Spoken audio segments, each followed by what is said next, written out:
Shalom Bapak Ibu Saudaraku, kita bersyukur Tuhan pertemukan kita kembali di Rabu pagi ini.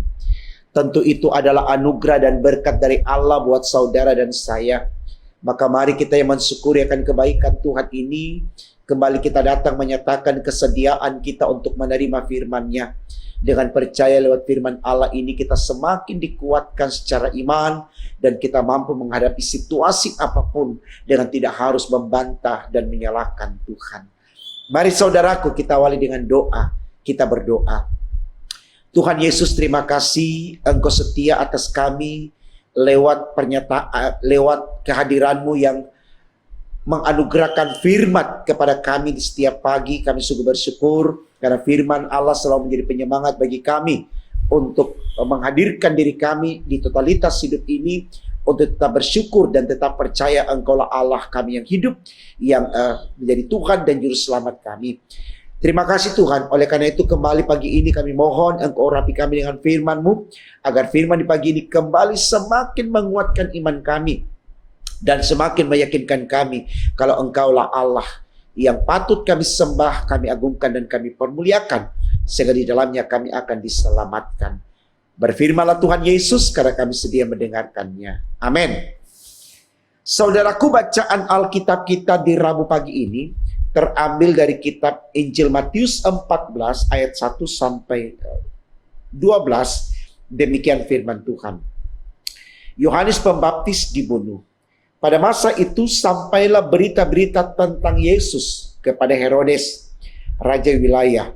Lalu ia berkata kepada pegawai-pegawainya, inilah Yohanes Pembaptis. Ia sudah bangkit dari antara orang mati, dan itulah sebabnya kuasa-kuasa itu bekerja di dalamnya. Sebab memang Herodes telah menyuruh menangkap Yohanes, membelenggunya dan memenjarakannya. Berhubung dengan peristiwa Herodias, istri Filipus saudaranya, karena Yohanes pernah menegurnya, katanya, tidak halal engkau mengambil Herodias. Herodes ingin membunuhnya, tetapi ia takut akan orang banyak yang memandang Yohanes sebagai nabi. Tetapi pada hari ulang tahun Herodes, menarilah anak perempuan Herodias di tengah-tengah mereka dan menyukakan hati Herodes. Jika Herodes bersumpah akan memberikan kepadanya apa saja yang dimintanya. Maka setelah dihasut oleh ibunya, anak perempuan itu berkata, berikanlah aku di sini kepala Yohanes Pembaptis di sebuah talam. Lalu sedihlah hati raja. Tetapi karena sumpahnya dan karena tamu-tamunya, diperintahkannya juga untuk memberikannya. Disuruhnya memenggal kepala Yohanes di penjara, dan kepala Yohanes itu pun dibawa orang di sebuah talam, lalu diberikan kepada gadis itu dan ia membawanya kepada ibunya. Kemudian datanglah murid-murid Yohanes Pembaptis mengambil mayatnya dan menguburkannya, lalu pergilah mereka memberitahukannya kepada Yesus. Saudaraku, tema renungan kita di pagi hari ini dituliskan demikian dalam Sabda Bina Umat, ketika Tuhan membuatnya berbeda. Saudaraku, tema renungan kita di pagi ini mau menyadarkan saya dan saudara bahwa itulah realitas hidup yang sering sekali kita alami atau terjadi dalam hidup kita. Apa itu saudaraku?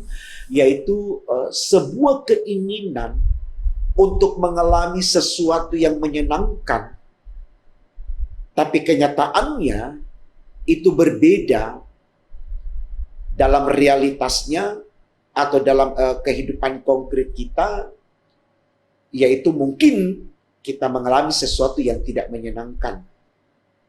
Nah, seringkali saudaraku dalam situasi ini kita komplainnya kepada Tuhan. Kita berkata, kenapa Tuhan?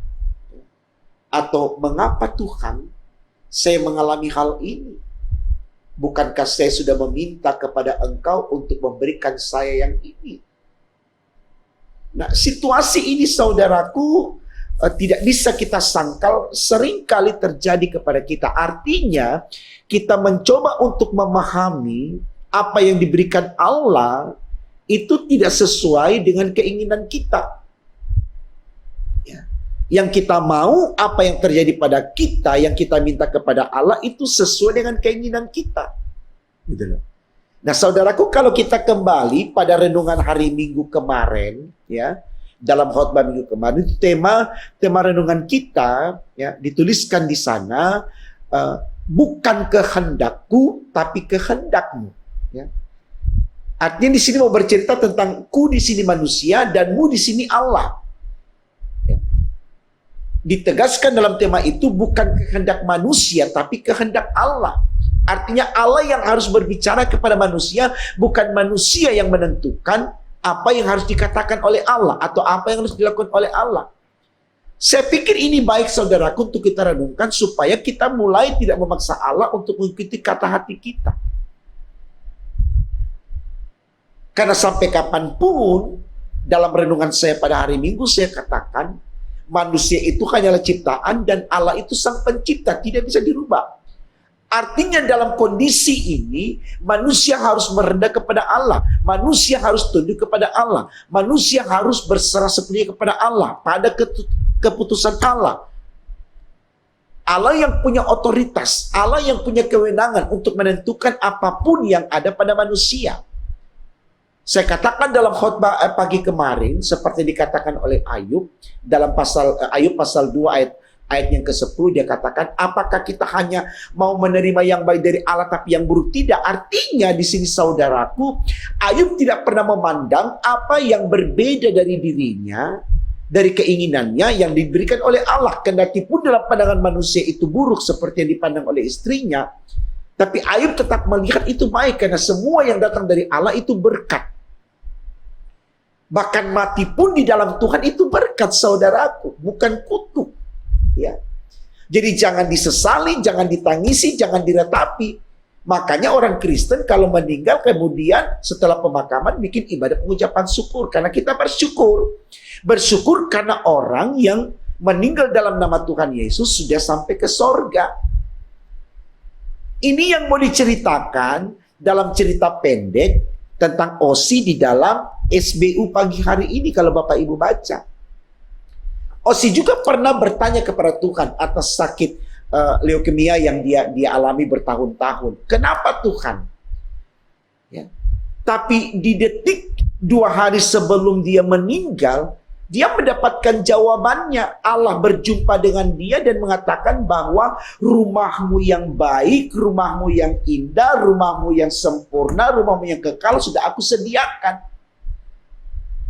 Artinya rumahmu itu bukan di dunia ini, walaupun di situ ada mama, ada papa, ada adiknya yang sangat menyayangi dia, tapi rumah yang dia diami sekarang ini saat dia berproses melawan sakitnya dan menikmati sakitnya, itu sesuatu yang fana. Sehingga Osi dalam cerita ini tidak harus berkeluh kesah kepada Tuhan. Karena kendati pun Osi tidak sakit, termasuk saya Bapak Ibu tidak sakit, bukan berarti kita tidak mengalami penderitaan. Jadi jangan melihat penderitaan yang diizinkan oleh Allah yang kita alami yang berbeda dengan kemauan kita, ya. Lalu kita katakan Allah tidak berpihak dengan kita. Tidak, saudaraku. Dan terbukti di sini saudaraku ketika Osi mengimani bahwa dia akan sampai di garis finish, dia telah selesai melakukan tugasnya di dunia. Dia pergi dengan sukacita dan dia katakan kepada mamanya, Mama, aku akan pergi ke rumahku yang baru yang Tuhan Yesus sediakan untuk aku. Jangan ratapi kepergianku, jangan tangisi kepergianku, karena di sana aku tidak mengalami sakit lagi. Mama sudah tidak lagi harus menjaga aku dan seterusnya. Bukankah ini berkat saudaraku? Nah, ini juga yang mau diceritakan dalam bacaan kita pada pagi hari ini tentang Yohanes. Jangan kita bersedih ketika kemudian kita berkata, kenapa Yohanes harus dipenggal kepalanya? Dia seorang pelayan yang memberitakan firman Allah. Lalu siapa lagi yang memberitakan firman Allah? Mari saudaraku kita lihat. Di situ Yesus sudah ada, berarti Yesus yang akan melanjutkan pelayanan itu. Tidak akan pernah mungkin putus pelayanan Tuhan. Walaupun generasi yang ada terhenti atau sudah tidak ada lagi atau meninggal, pasti Tuhan munculkan generasi yang berikut. Firman Tuhan sudah katakan, saudaraku, semakin engkau ditekan, semakin engkau merambat. Sampai hari ini gereja ditekan, sampai hari ini kita dianiaya, kita dihalang-halangi, tapi proses pelayanan kita tetap dinamis, tetap berjalan, berlangsung dari waktu ke waktu sampai hari ini. Ini kekuatan Tuhan. Jadi ketika ada seorang yang dihentikan langkahnya untuk melayani, Tuhan sudah siapkan pelayan yang baru. Jangan kita ratapi ini. Dia pelayan yang hebat, dia seorang yang setia. Kenapa harus terhenti sampai di sini? Itu Tuhan yang ubah, bukan kita. Jadi jangan kita mau meminta sesuatu menurut ukuran kita. Tuhan punya cara yang tidak bisa terhitung, saudaraku, untuk menyatakan kuasanya. Berserah saja kepada Tuhan. Lakukan saja apa yang diinginkan Tuhan. Sepanjang saudara diberikan ruang dan kesempatan untuk melayani, lakukan. Ketika langkah terhenti, berarti Tuhan bilang sampai di sini. Kenapa tidak? Kita sudah melakukan tugas kita, ada yang meneruskan. Kalau istilah yang kita gunakan di zaman modern adalah regenerasi. Terus ada perubahan yang bergulir dari waktu ke waktu, dari generasi ke generasi. Tidak akan putus, saudaraku. Jadi jangan kita sesali, Yohanes harus mati. Ini cara Tuhan untuk menghentikan langkah Yohanes, lalu digantikan dengan Yesus yang hadir pada waktu itu setelah dia bangkit. Dan kemudian akan terus ada laskar-laskar Kristus yang melanjutkan sampai hari ini. Pelayanan gereja tidak terhenti, saudaraku.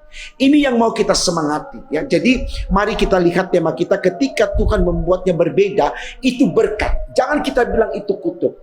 Jangan kita tangisi, jangan kita ratapi. Ketika Tuhan buat berbeda kenyataan yang kita inginkan dengan apa yang Tuhan mau, ikuti apa yang Tuhan punya mau. Karena apa yang Tuhan mau itu berkat bagi kita. Karena Tuhan sudah berfirman, Dia tidak pernah merancangkan malapetaka kepada anak-anaknya, tapi menyediakan dan sejahtera. Semangat untuk menikmati berkat Tuhan, apapun bentuk dan keadaannya, syukuri.